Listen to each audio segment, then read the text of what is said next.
Oi oi, alright, how's it going? I'm Grant, you're you, this is Doodle Review, and if you've been following this channel, you might know that over the last few days, as well as publishing my top 50 albums of the year, I've also been posting shorter top 10 lists per genre. Originally, I intended to put all of those out prior to the big top 50 list going live, but we have a Sunday Jazz Club to maintain on this channel, and so I decided to stay true to that and put out this list, which is a top 10 albums within the kind of jazz but also electronic, experimental and ambient world. I decided to put that list together and put that out today, maintaining this Sunday Jazz Club. So let's get into it.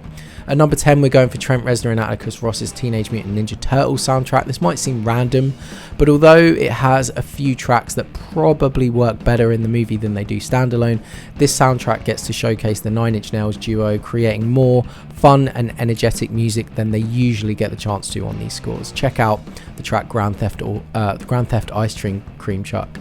At number 9, John Scofield's Uncle John's Band is the next one. Scofield is a jazz guitar legend, and on this sprawling album with Vicente Archer and Bill Stewart, we get to hear him interpret rock and jazz staples in addition to originals of his own. Well worth your time if guitar-based jazz is your thing. Check out the track Mask. And at number 8, we're going with Oneohtrix Point Never's Again album. The forefather of the vaporware genre, Daniel Lopatin, aka Oneohtrix Point Never, has returned with his 10th album under the Oneohtrix name.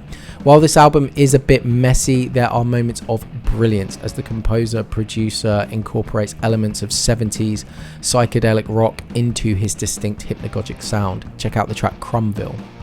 Number 7, we have Loraine James' Gentle Confrontation.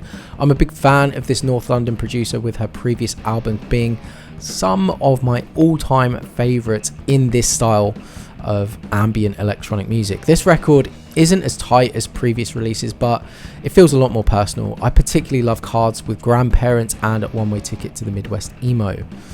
6, we're going with Evian Christ Records' Revanchist. I've been looking out for an Evian Christ record since digging through the credits of Kanye's Yeezus record all those years ago. The Weight has garnered an album that touches on that heavy industrial flavour while incorporating euphoric house and ambient. Check out Silence. At number 5, we're going for Yussef Dey's Black Classical Music. Finally, after many collaborations, 2023 gave us a full solo record from an artist that could well be one of the greatest living drummers in the jazz genre. Black Classical Music is an odyssey of an album at almost 75 minutes long, with detours and excursions into lots of jazz subgenres. It's one of my favourite jazz releases of the year, and I think you should check out the title track, Black Classical Music, to know what I mean.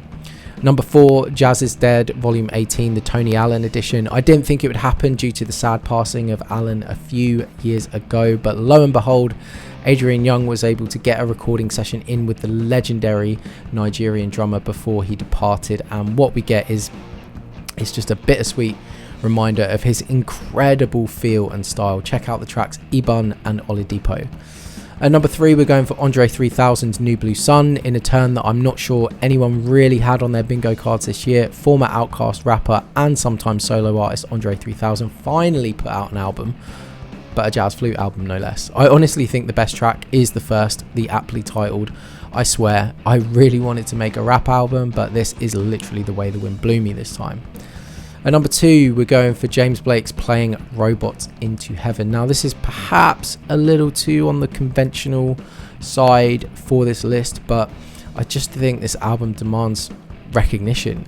James Blake continues to prove himself as one of the most talented producers, bridging the gap between emotive singer-songwriter sensibilities and cutting-edge digital production. Check out Loading.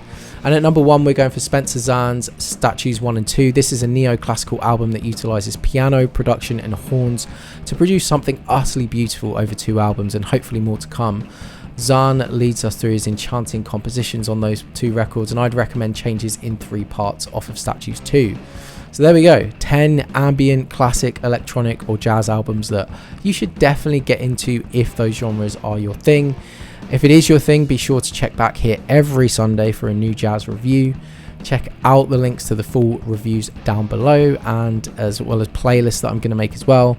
Subscribe, show some love, share some thoughts, or just hurl some abuse in those comments below, and I will see you in the next video. Okay, cheers mate, bye.